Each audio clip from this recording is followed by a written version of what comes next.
A graça e a paz de Jesus estejam com todos. Eu sou o Padre Duarte Sousa Lara, sacerdote da Diocese de Lamego, Portugal. Fiz há algumas semanas um vídeo sobre o fim dos tempos, com algumas orientações práticas. E partilhei várias coisas que tinha no coração já há muitos anos. E eu temia que gerasse um certo alarme, um certo tumulto. E, como eu tentei sublinhar no vídeo, eram questões práticas, mas menos importantes, né? Mas suscetíveis de causar um certo temor, não é? A gente saber que vêm aí dificuldades, digamos assim, perseguições, perigo de vida, faltas de alimentos, etc. E eu sei que isso alarma as pessoas e que dá que falar, digamos assim. E no vídeo eu insistia de vez em quando que o mais importante é estarmos espiritualmente prontos para o fim dos tempos.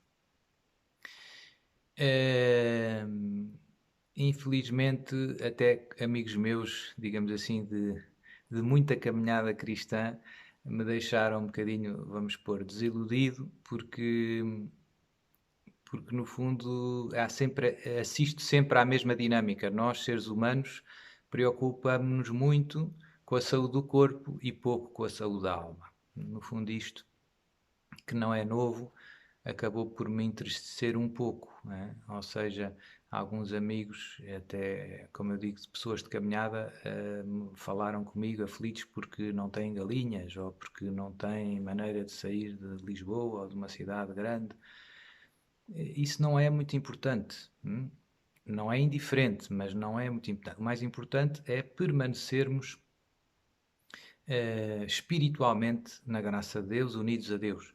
E por isso pensei fazer este vídeo para relembrar, embora já o tenha feito em tantas ocasiões, algumas questões espirituais que são as fundamentais, né? A primeira é permanecer firmes na fé católica, na fé que recebemos, na fé do batismo, na fé da Igreja.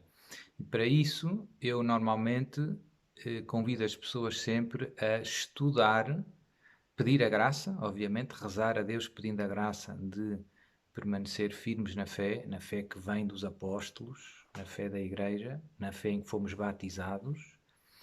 E por isso, normalmente, eu costumo pedir às pessoas que estudem a Sagrada Escritura e que estudem o magistério da Igreja, sobretudo o catecismo.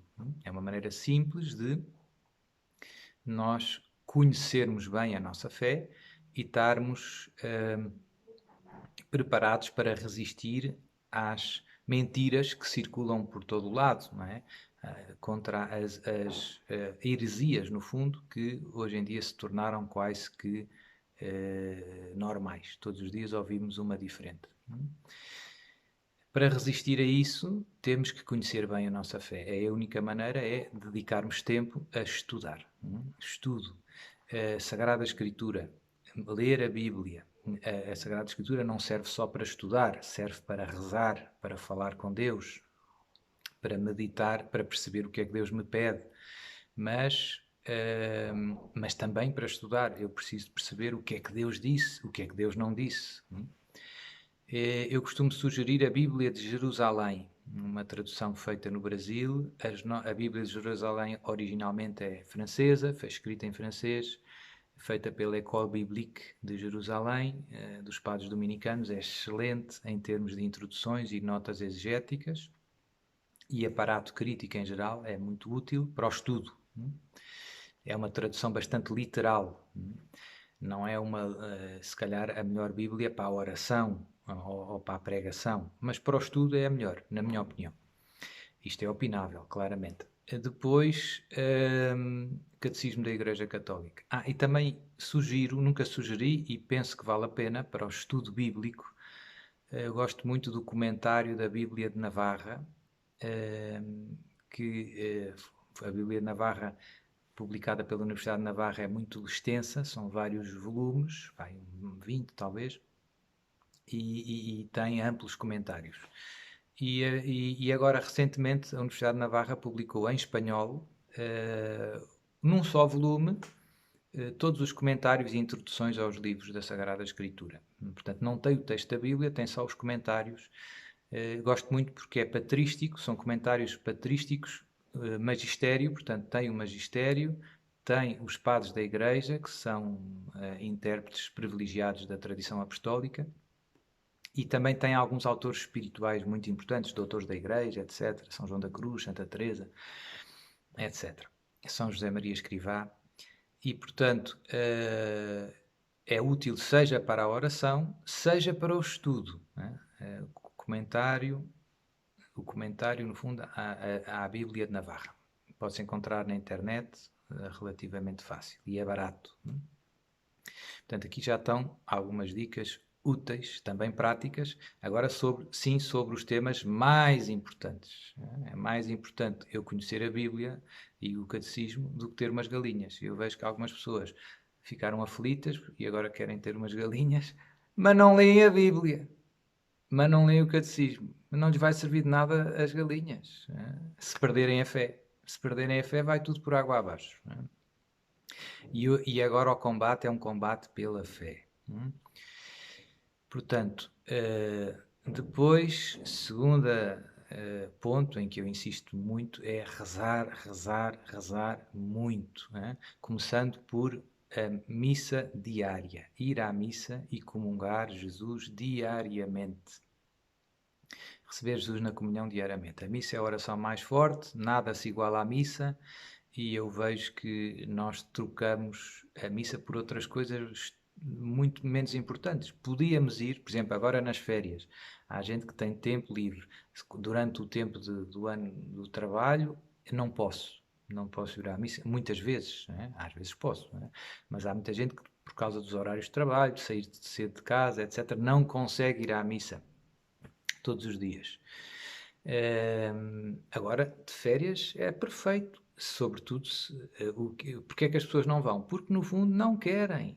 Não estão para aí virados. Preferem ir para a praia. Não é mau ir para a praia, não. Mas eu, se calhar, podia... se eu amo a missa, e se eu quero a missa, e se eu amo Jesus, podia arranjar uma maneira de descansar nas férias, mas poder estar mais perto de Jesus. Mas poder ter mais missa, ter mais adoração, etc. Se não o faço é porque, no fundo, não é uma das minhas prioridades. Então fico triste por ver pessoas que estão preocupados com as galinhas, mas não por não terem galinhas, mas não estão preocupados por não terem missa. Fico triste. Né? Depois, portanto, missa e comunhão diária.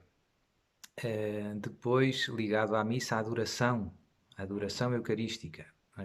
Às vezes há igrejas em que tem o Santíssimo exposto, ótimo, aproveitar. Às vezes não está exposto, está no sacrário. Aproveitar, à mesma, no sacrário está Jesus, na hóstia consagrada está Jesus, vivo, com o seu corpo, sangue, alma e divindade. Portanto, estar perto dele, fazer muitas visitas ao Santíssimo e gastar horas de oração, de adoração, em silêncio, ao pé dele. O que é que eu sugiro? Eu não queria dar, pois, cada um é que sabe, mas quer dizer, estar uma hora em adoração ao Santíssimo não me parece nada do outro mundo, parece uma coisa normal, devia ser normal, na minha opinião. Não é, enfim, não queria, não. Quer dizer, uma hora eu diria que é uma coisa normal. Jesus, no Jardim das Oliveiras, diz aos apóstolos, orai e vigiai, não fostes capazes de vigiar comigo nem uma hora. Pedro, Tiago e João. Portanto, para Jesus rezar uma hora seguida não é assim nada de transcendente.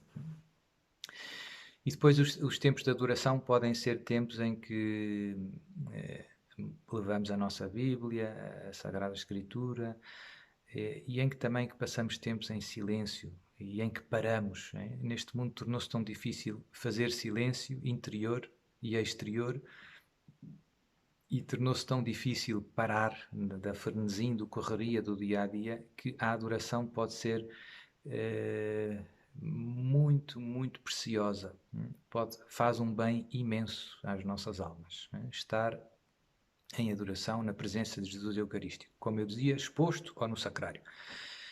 Depois uma coisa mais simples são as visitas ao Santíssimo. Quando eu passo numa igreja, se calhar, se vou a pé ou assim, porque é que não entro? Porque é que não ajoelho? Porque é que não digo, olá Jesus, né?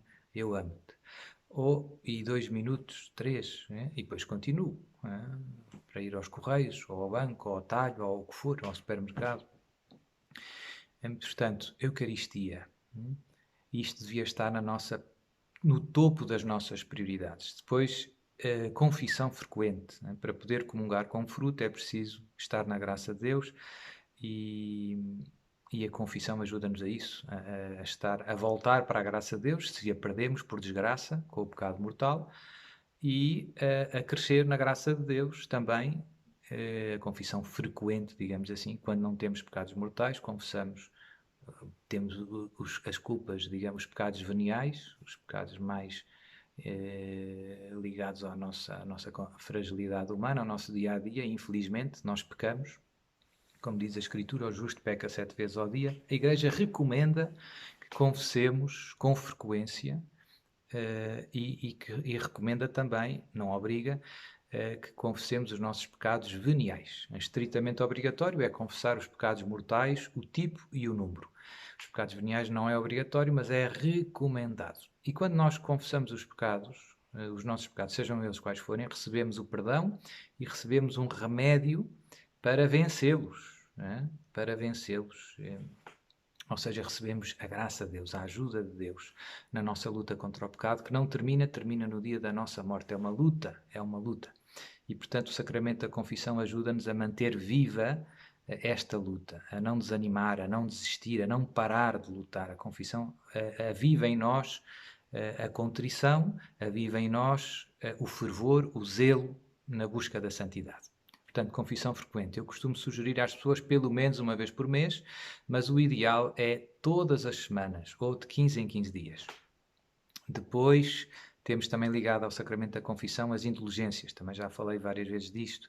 É bom, no fundo, aproveitar as indulgências que podemos ganhar em cada dia.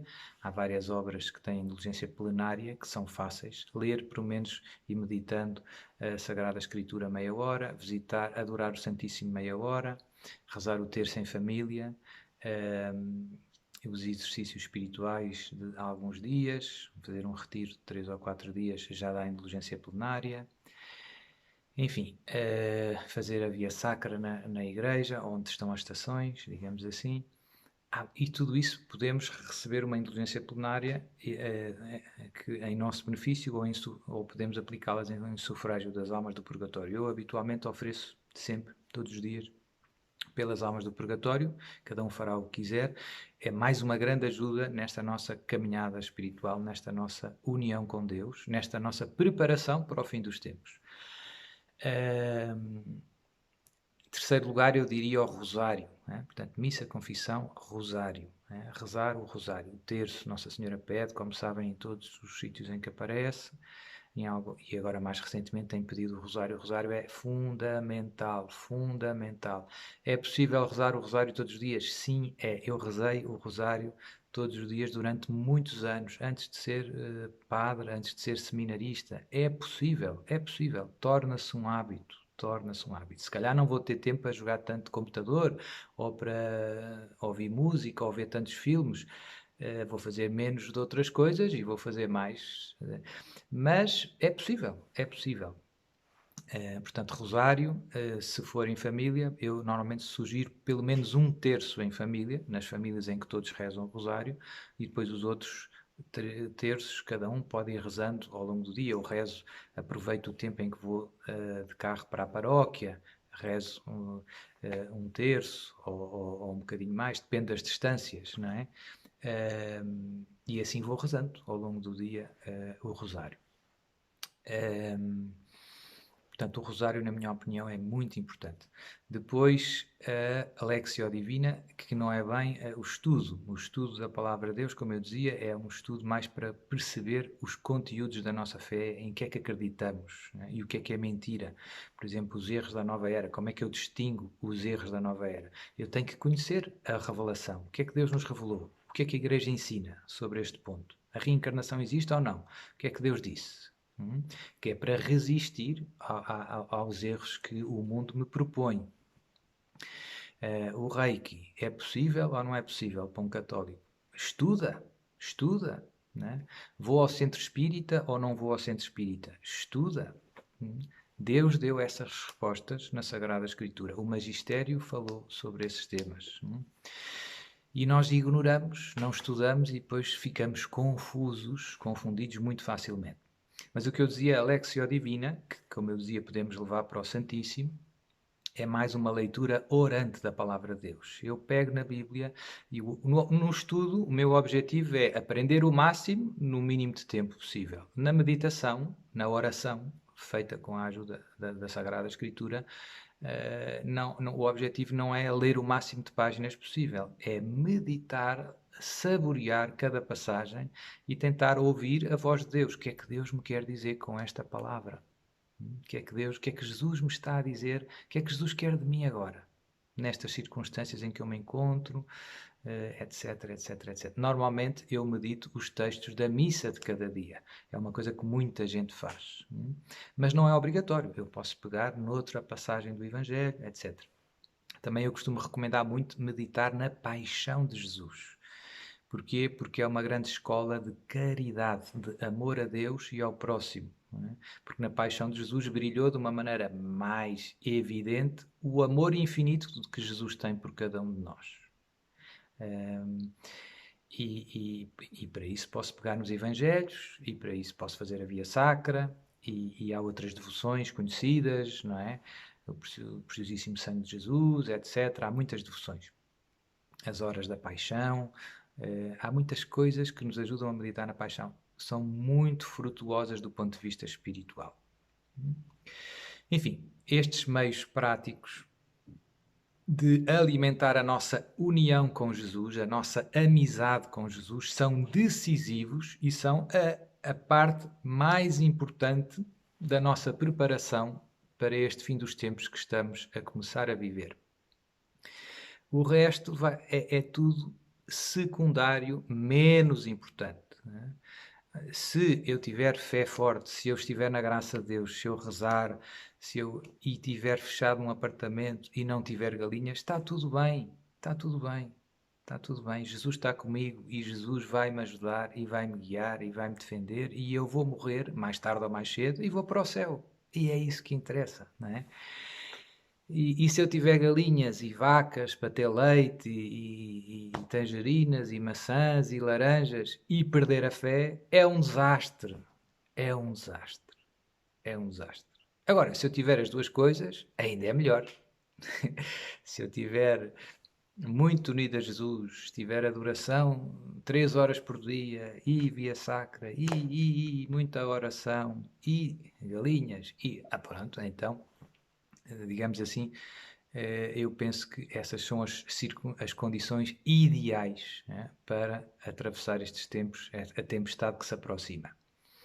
Pronto, fiz este vídeo para voltar a insistir nas coisas mais importantes. Infelizmente, como eu digo, nós preocupamos muito com o almoço, né, e pouco com o almoço da alma, com o alimento da alma, que é o que mais interessa.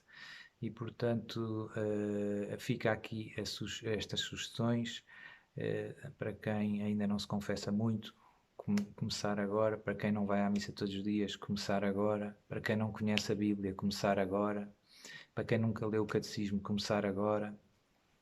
Não perdermos mais tempo e investirmos na nossa saúde espiritual, na nossa união com Deus, na nossa santificação. Enfim, se estivermos firmes na fé, vai sobrar um pequeno resto fiel, também já preguei sobre isto. A dúvida é, será que tu e eu vamos pertencer a esse resto fiel? Depende também da nossa resposta à graça de Deus, né? Depende também do nosso empenho.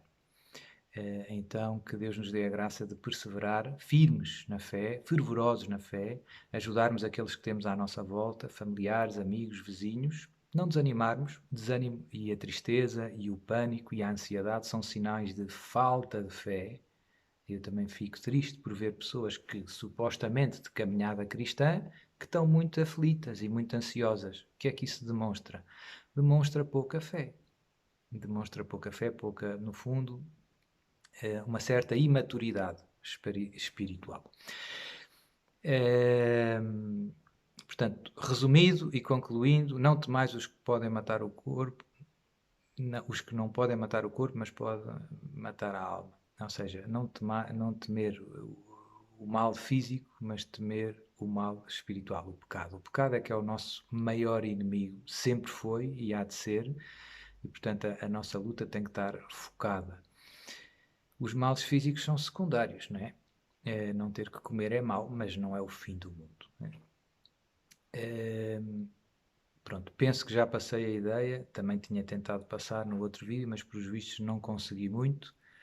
Peço-se, não sei. E pronto, e agora invoco sobre todos a poderosa bênção de Jesus. Houve alguém que me disse, Sr. Padre, mas dê-nos uma bênção, pelo menos no fim. É verdade, podia ter dado e não dei, peço desculpa, então vai agora a bênção de Jesus sobre todos nós, para nos ajudar a viver, permanecer firmes, perseverar firmes na fé. Senhor Pai Santo, em nome de Jesus eu invoco a tua poderosa bênção sobre todo o teu povo santo, sobre todos os meus irmãos, todos os que virem este vídeo, para que, fortalecidos pela graça do Espírito Santo, possam permanecer firmes na fé cristã, na fé católica, na verdade. A fé católica é a verdade, é a palavra de Deus, é a verdade, é a palavra de Jesus, é a verdade, é o ensinamento da Igreja, o magistério assistido pelo Espírito Santo, é a verdade e a única verdade que nos salva.